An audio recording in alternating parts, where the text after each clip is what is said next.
नमस्कार साथियों, स्वागत है आपका बैंकर साथी चैनल में। साथियों, जेआईबी एग्ज़ाम से रिलेटेड वीडियोस आप बैंकर साथी चैनल पर देख सकते हैं। वीडियोस आपको पसंद आते हैं तो उन्हें लाइक करें, साथ ही शेयर करें हमारे सभी बैंकर साथियों के साथ जो जेआईबी एग्ज़ाम देने जा रहे हैं। इस वीडियो में डिस्कस करेंगे जेआईबी के पेपर 3 के कुछ important multiple choice questions, legal and regulatory affairs of banking, important MCQ set 6। तो शुरू करते हैं साथियों। पहला क्वेश्चन है, name the organisation responsible for the formulation of policies and regulations relating to physical movement of goods into India. तो आपको उस ऑर्गेनाइजेशन का नाम बताना है जो रिस्पॉन्सिबल है पॉलिसी बनाने को, पॉलिसी और रेगुलेशंस जो बनाती है जिससे कि physical movements of good India में जो होता है उसको रेगुलेट किया जाता है। तो ऑप्शंस हैं डीजीएफटी, आरबीआई, फेडाई और एग्जिम बैंक। तो इसमें ऑप्शन ए करेक्ट है साथियों। Directorate general of foreign trade, जो डीजीएफटी जिसे हम कहते हैं, वही पॉलिसी बनाता है, पॉलिसी और रेगुलेशन, जिसके द्वारा जो फिज़िकल मूवमेंट इंडिया में गुड्स का होता है वो रेगुलेट किया जाता है। नेक्स्ट क्वेश्चन है, which rate is coated bye banks for buying and selling foreign currency amongst each other. तो जो बैंक आपस में फॉरेन करेंसी का ट्रेड करते हैं, बाइंग और सेलिंग जो होती है, तो वो कौन से रेट पर होती है, किस तरह के रेट कोट किए जाते हैं, जो रेट कोट होते हैं उनको क्या कहा जाता है। ऑप्शन है इसमें mercury FX rate, interbank rate, special rate या कार्ड रेट। तो जो दो बैंकों के बीच में आपस में जो रेट कोट किए जाते हैं वो बाइंग और सेलिंग फॉरेन करेंसी को लेकर, उन्हें हम इंटरबैंक रेट कहते हैं। ऑप्शन बी इसमें करेक्ट है। वैसे भी आप अगर इसमें आपको वैसे भी अगर नहीं भी पता है तब भी आप आइडिया एक लगा सकते हैं, क्योंकि दो बैंक के बीच में रेट कोट किए जा रहे हैं तो इंटरबैंक रेट जो है वो सबसे सही ऑप्शन लगता है। तो यही करेक्ट आंसर है, ऑप्शन बी इसमें ठीक है। नेक्स्ट क्वेश्चन है, द एक्नॉलेजमेंट और the part payment for the purpose of extension of limit. अब जो लिमिट की एक्सटेंशन अगर करनी है, जो कोई स्पेशली यहाँ पर जो बात हो रही है साथियों वो हो रही है, कोई बोरोवर है जिसने कोई लोन या एडवांस लिया हुआ है बैंक से, तो लिमिटेशन के हमें जो है 3 साल के अंदर अंदर हमें लिमिटेशन एक्सटेंड करानी होती है कि लिमिटेशन एक्सपायर ना हो उसके लिए। तो इसके लिए इसके रिगार्डिंग ही ये क्वेश्चन पूछा गया है, द एक्नॉलेजमेंट और the part payment for the purpose of extension of limit. तो एक्सटेंशन ऑफ लिमिट के लिए जो एक्नॉलेजमेंट है या पार्ट पेमेंट है वो कब की जा सकती है।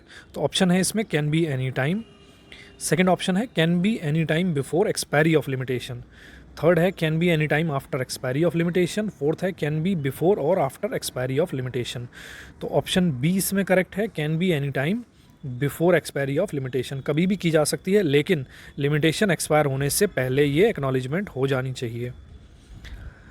नेक्स्ट क्वेश्चन है, under income tax act 1961 the income is taxed under different head of income, which of the following is not one such head. तो इनकम टैक्स एक्ट जो है 1961 का, जो अलग अलग तरह की इनकम है उन पर टैक्स लगते हैं। तो इसमें कुछ ऑप्शन दिए हैं, 4 ऑप्शंस दिए हैं और आपको बताना इनमें से कौन सा ऐसा हेड है जहाँ पर इनकम टैक्स नहीं लगता है। तो पहला है कैपिटल गेंस, सेकंड है income from house and property, third है इनकम फ्रॉम प्रॉपर्टी, या डी है नन ऑफ दीज। तो इसमें साथियों जो ऑप्शन है करेक्ट वो डी है, नन ऑफ दीज, यानी कि तीनों ही हेड जो हैं वो इनकम ऐसे हैं जहाँ पर टैक्स कैलकुलेट किया जाता है। अलग अलग हेड जो हैं जहाँ पर टैक्स लिया जाता है। तो कैपिटल गेन टैक्स भी लिया जाता है, इनकम फ्रॉम हाउस प्रॉपर्टी में भी टैक्स लगता है, इनकम फ्रॉम सैलरी में भी टैक्स लगता है। तो ऑप्शन डी इसका करेक्ट है, नन ऑफ दीज।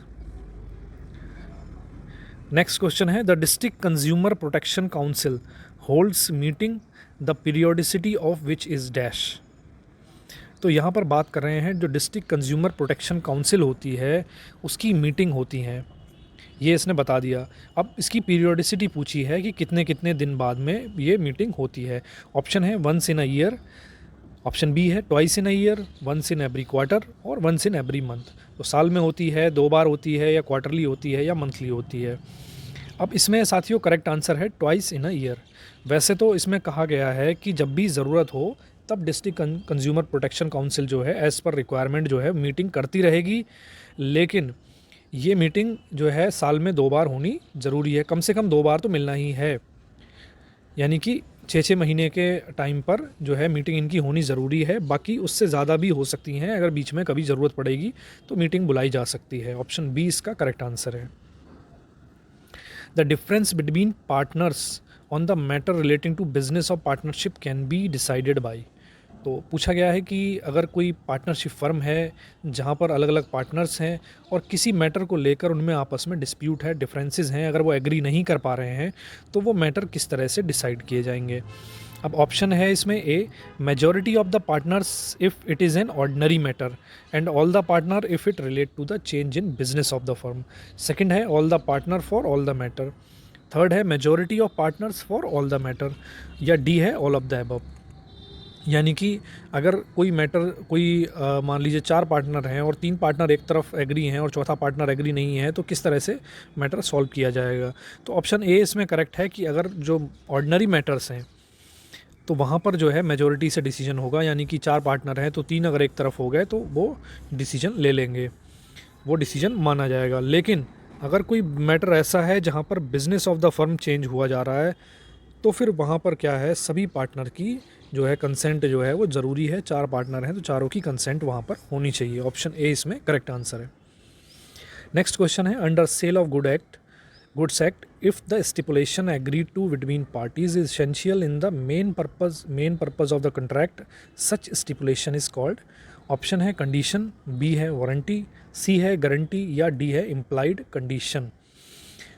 तो सेल ऑफ गुड एक्ट जो है उसके अंडर कोई स्टिपुलेशन अगर ऐसी लगी हुई है, 2 पार्टियों के बीच में ऐसी स्टिपुलेशन एक लगाई गई है या बात कही गई है कि ये अगर बात पूरी नहीं होगी तो फिर जो मेन पर्पज़ है कॉन्ट्रैक्ट का वही डिफीट हो जाएगा। यानी कि जो मुख्य जो पर्पज़ है कॉन्ट्रैक्ट का उसको होने के लिए जो सिचुएशन है या जो बात है वो पूरी होनी चाहिए।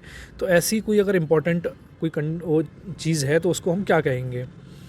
तो ऐसी कुछ अगर इम्पोर्टेंट स्टिपुलेशन है तो उसको हम कहेंगे कंडीशन, क्योंकि कंडीशन वही होती है कि कंडीशन लगी हुई है कि ये पर्टिकुलर काम ये होना चाहिए तभी ये कॉन्ट्रैक्ट जो है वो पूरा माना जाएगा।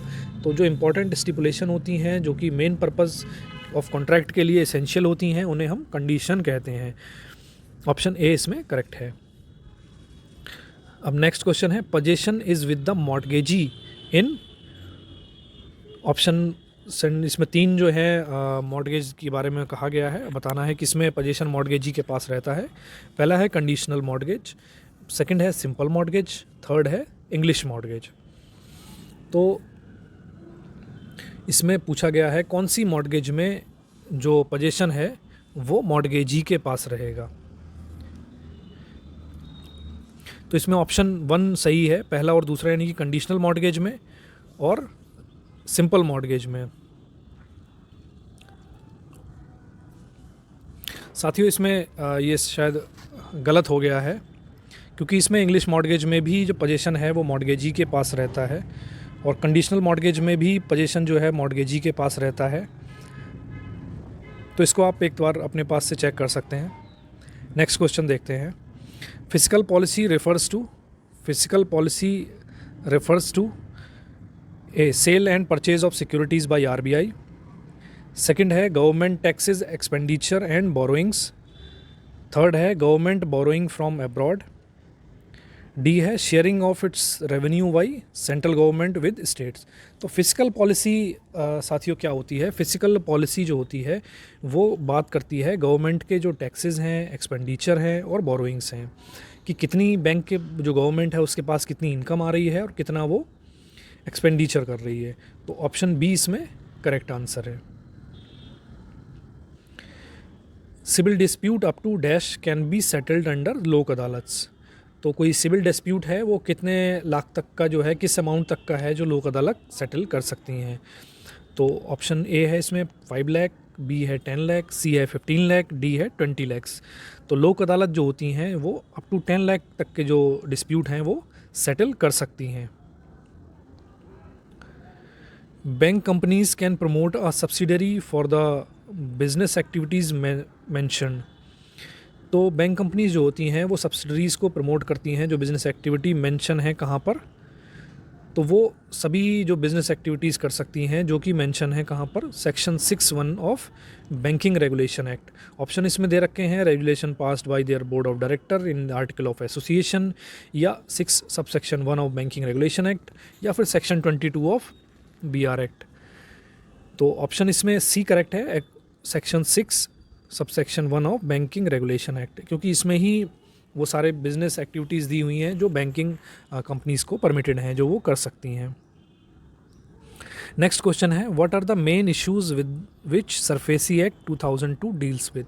तो सरफेसी एक्ट 2002 जो है वो कौन कौन से इश्यूज़ के साथ डील करता है, ये हमें बताना है। तो ए है securitisation of assets, setting up of an asset reconstruction company, C है इन्फोर्समेंट ऑफ सिक्योरिटीज़, डी है ऑल ऑफ दीज। तो साथियों ये तीनों ही जो चीज़ें हैं वो इसमें कवर होती हैं। सरफेसी एक्ट 2002 जो है वो इनसे डील करता है। ऑप्शन डी इसमें करेक्ट आंसर है। तो साथियों इस वीडियो में इतने ही क्वेश्चंस थे। आई होप कि वीडियो आपको पसंद आया होगा। पसंद आया तो इसे लाइक करें, साथ ही शेयर करें हमारे सभी बैंकर साथियों के साथ जो JIB एग्ज़ाम देने जा रहे हैं। तो मिलते हैं साथियों नेक्स्ट वीडियो में। Thank you.